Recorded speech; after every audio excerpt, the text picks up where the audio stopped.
what do we have, 15 million Jews globally and 9 are in Israel? I mean, to not like Israel or to have an issue with Israel, look, if you're going to say, I don't support the Netanyahu government, I get it. You can understand that. We can have a thoughtful conversation around that. The majority of us are in Israel, and when there are nations surrounding Israel whose only constitutional amendment is the extermination of the people of Israel, it's not that they hate people who live in this region, they hate Jews.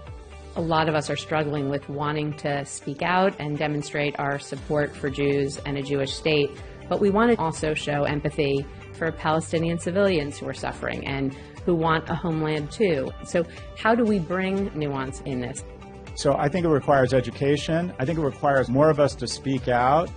When the Taliban or Al-Qaeda killed 2,800 Americans in 9/11, we went on to kill 400,000 people in Iraq and Afghanistan. And the ratio of civilians to combatant deaths were somewhere between 3-to-1 and 10-to-1, depending on which battle. If you look at the numbers, the IDF has been more measured, more thoughtful. Looks like it's less than 1-to-1. In terms of the ratio of civilian to combatant deaths, this looks like the IDF has prosecuted this war more humanely or less inhumanely than almost any previous conflict. I want to talk a little bit more about other examples of where you're seeing this double standard in the press or otherwise, and why you think it's contributing to anti-Semitic and anti-Zionist sentiment.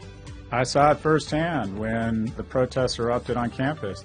When I saw at my alma mater, UCLA, easily the most shameful moment I've ever felt as an alumni, to see enrolled students pass out bans to non-Jews and then effectively restricting Jews from access to Powell Library, to see the level of hate speech, burn the Jews, gas the Jews from the river to the sea.